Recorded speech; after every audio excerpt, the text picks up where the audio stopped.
guys, welcome back. Today I wanted to talk a little bit about what to do when you're in the thick of it.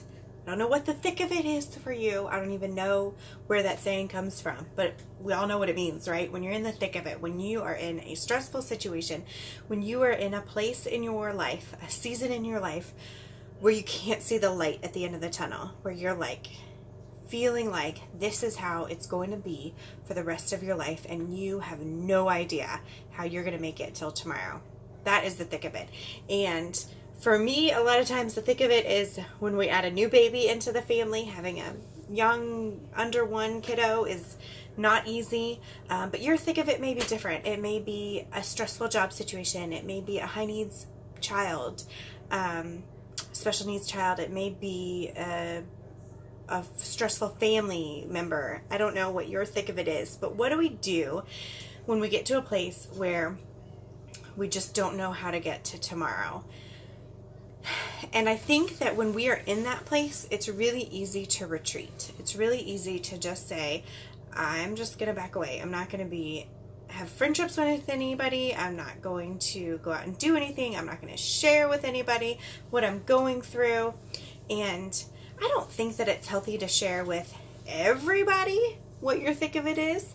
I don't think that that is good either, but I do think that it's important to have relationships. I think it's important to have one or two people that we can go to and say, I'm really struggling. I really need you to pray for me. I really need encouragement.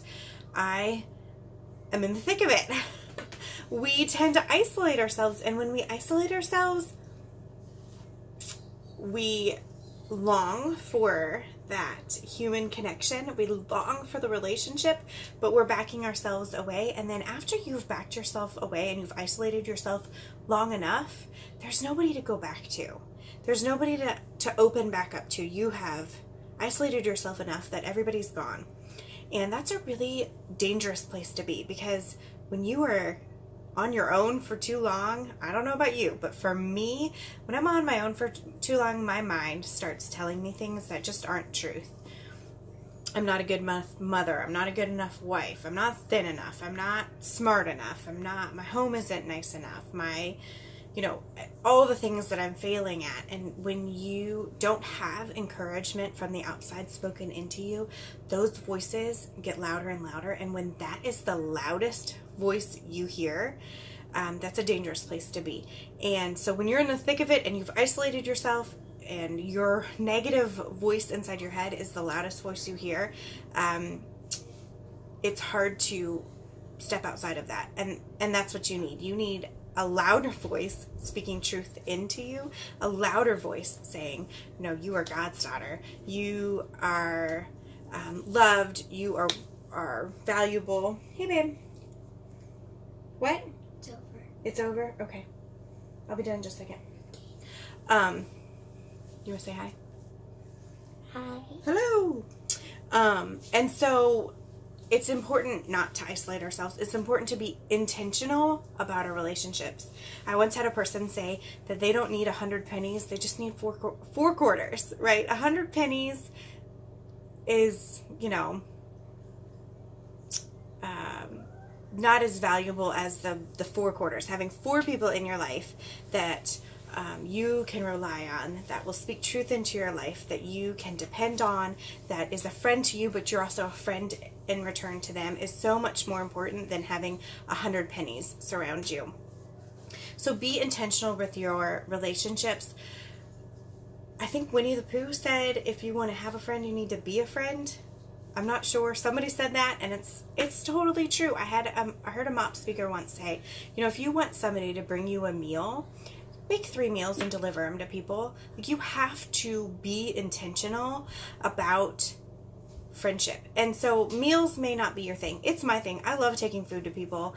I love when people bring me food. It's just such a nice, it's a nice way to show love. It makes me feel loved. It hopefully makes them feel loved, but maybe that's not your thing. So maybe it's not meals. Maybe it's a card. Maybe you send 3 people a card just telling them what they mean to you. There's so many things that you can do, little steps to be intentional about your friendships. The problem is when you take a step back and you've isolated yourself for too long, it's harder to be, trust is built. And so when you're not working at it daily or weekly, that relationship gets lost. And so it needs to be something that you work on every single day. And like I said, don't do it with everybody under the sun. You don't need 100 pennies. You just need 4 quarters. 4 people, a handful of people that you like the way they mother, or you like the way they do life, and you have similarities, and you feel better about yourself after you've talked to them, after you've left their presence. You feel better about yourself. They've lifted you up. Those are the people that you should be intentional with. So don't isolate yourself. Get outside of your own head. Listen to words of wisdom. Listen to somebody who is not in the thick of it with you, that can speak encouragement over you, that can help you see the light at the end of the tunnel. That being said, if you are a friend who has somebody who is coming to you that is in the thick of it, and she's struggling with something, don't be that person that says, "Oh, I loved every minute of my mothering experience," or "I found the 3-year-olds were just perfectly wonderful to be around." Don't say stuff like that. Nobody wants to hear that. They don't want to hear that your life is perfect. Maybe they want to hear about the struggle that you went through. Like, yeah, 3 was a really hard age, or having infants was really difficult for me, and I didn't think I was going to be able to get through it, but this is what helped me get through it. People want to know that you have also struggled and that you've found your way out. So don't be that person that is just like, I don't know. I always want to punch the people who, like when my kid is in the grocery store and throwing a fit, and some old woman walks by and is like, "Oh, I loved every moment of my parenting," or the lady who says, "My daughter threw a fit once, and I disciplined her, and she never threw a fit again." Yeah, right. Your child never threw a fit again. I think they just don't remember those years. I don't think they remember the fits. I don't think they remember being totally stressed out. Don't say those things. Say things that are encouraging. Say things like, "I've been there, and you're going to make it through because I made it through." Be an encouragement to your friend. So don't isolate. Be intentional with your friendships. Listen. It's hard to be intentional with your friendships. You have to be vulnerable. And when you're vulnerable, that means you might get your heart broken. You might get hurt, and that happens. But I think we've all been hurt.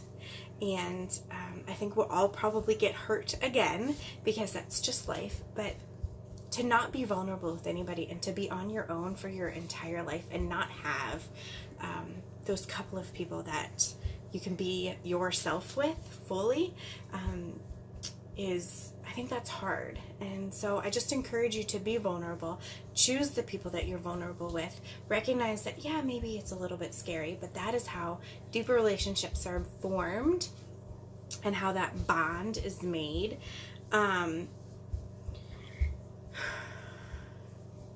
Get involved in some kind of group. If you are going through a divorce, get involved in a divorce group or support group. If you are going through an addiction, coming out of an addiction, get involved in an addiction group. If you are a mom of young kids going through the thick of that, get involved in MOPS or some other kind of mother group. What are you going through? What is your thick of it? I'm sure there are other people going through the same thing, and there's some kind of group where you can lift each other up.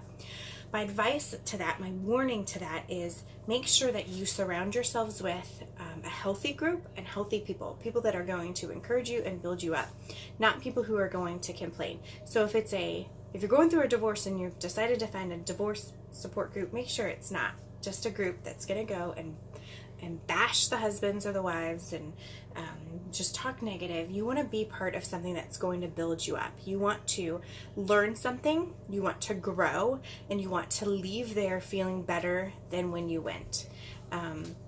And for me, having babies for the last several years, that was MOPS for me. I was able to go, I was able to listen to speakers, I was able to talk to the mentor moms, I was able to gain wisdom, I was able to take stuff home and apply it, and I always felt better after I left MOPS than before I went. And so that is what you are looking for in your group. You don't want to go somewhere where you feel worse afterwards, where it's all just going to be negative talk and not encouragement. Make sure you are intentional about who you surround yourself with, that they are going to help build you up. Because when you are in the thick of it, that is what you need. You do not need other things tearing you down. I had started a gratitude journal, actually called it a joy journal, and it was just a normal spiral bound notebook, and I just would write stuff down in it. Like if I read a blog post and I liked a quote that somebody said, I would write it down. Or I did that book, like the 1,000 gifts or something like that. I started doing that. I never made it to 1,000, but every day I decided I was going to write something down that I was grateful for, that I found joy in, and I wrote those things down. And so I could flip through the pages and see the things that I had accomplished, the things that encouraged me. At one point, in between my 4th and 5th baby, I ran a half marathon. I've not run a day since that half marathon, but it was something that I accomplished. So I put like my tag in there, like the little jersey tag thing, to be able to say, I did this. It was really hard, and it was not fun. Some people love running and exercising, and that is like a filling thing for them. That is not my jam, people. I don't know how some of you do it. I'm glad that some of you are able to do it, but to know that that's not my thing, but I was able to complete it, was really kind of powerful for me to be able to see. So I had this journal full of pictures and magazine clippings and things I accomplished, like the half marathon, quotes that I liked. If somebody sent me a letter in the mail, just a random stale mail card saying, thinking of you, I taped that in there. A cute thing that my kids said, I would write that down in it. And it was this tangible thing that when I was in the thick of it and I felt isolated and I felt alone and I felt like I was never going to be able to get out of this feeling, it was something that I was able to hold and flip through and see how far I had actually already come. And so having that tangible thing is important as well. Make sure you're taking good care of yourself. It's hard to do. I think when we're in the thick of it, we think, okay, I'm just going to isolate, I'm going to retreat, and I'm just going to eat ice cream all day long, right? I'm not saying don't eat the ice cream. I'm not saying don't eat the carrot or the cookie. I'm just saying eat some celery sticks while you're at it too. Have some lean protein chicken with some honey mustard. I don't know. Eat the good stuff too. Fuel your body with nutrients that's going to help you feel better. Eat the ice cream, I don't care. But don't only eat the ice cream. You got to give your brain some healthy stuff as well. Make sure you're getting enough sleep. That's laughable for if you have an infant. But you probably could get more sleep than you are getting. Don't take your phone and sit on Facebook for an hour before you go to bed. Just go to bed if the baby's sleeping. Don't Netflix 85 seasons of a show if the baby's sleeping. Just go to sleep.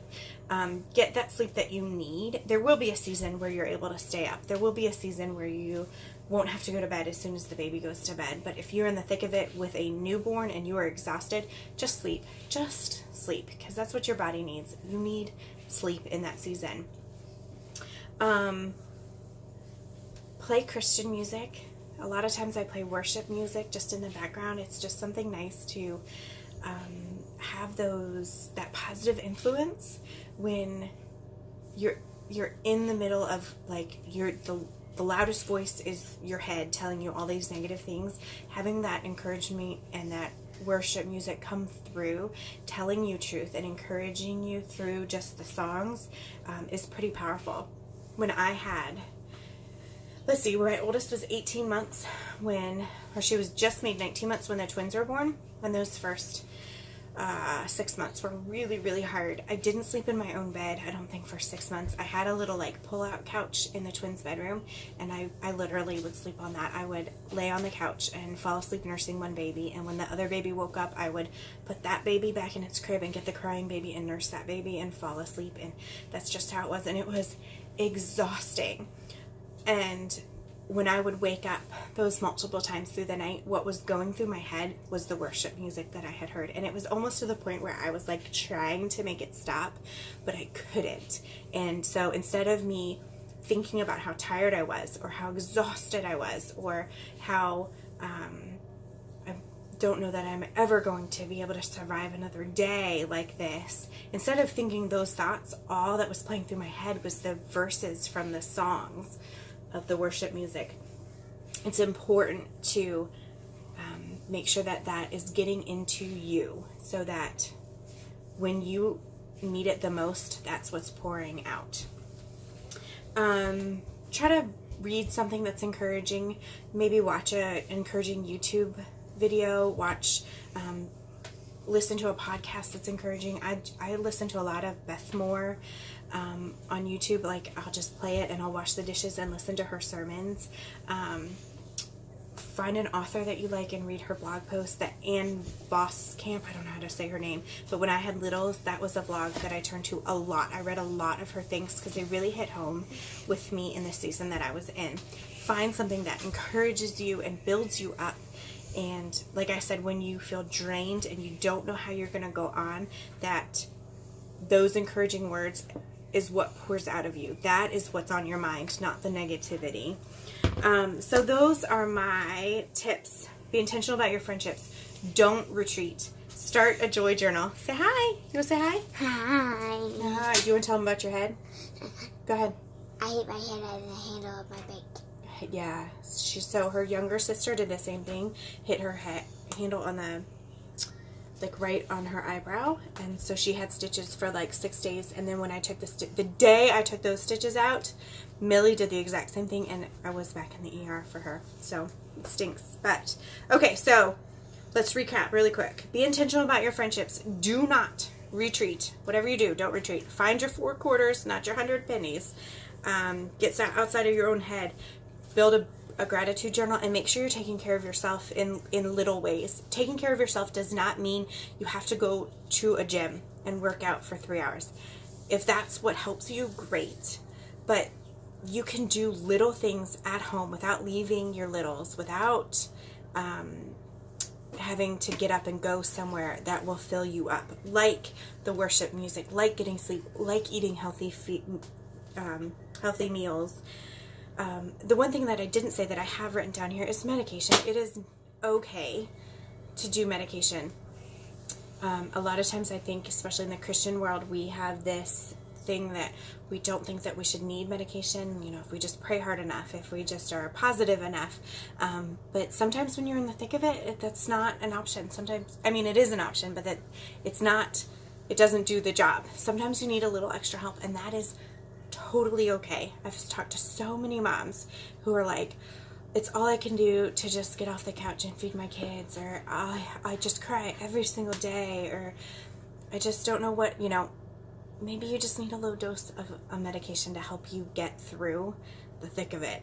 And that's okay too. So I hope these tips were helpful. I hope at least something is helpful enough that you could implement it into your day. And if you see a friend on Facebook or on Instagram or something that posts something, a small cry for help, send an encouraging word to them. We have no idea what people are going through because we don't always share with everybody. And sometimes if you just stop and let somebody speak for a few minutes, you'll be shocked at what they're going through, because their life seems perfect on Instagram and on Facebook, and that's just kind of natural, right? We tend to post the happy stuff. If somebody posts something that sounds like they need encouragement, encourage them. Be the person that spreads the encouragement, because it may just be that little thing that they needed to hear that day. So anyway, I hope you guys are doing well, and we will see you soon. Say bye.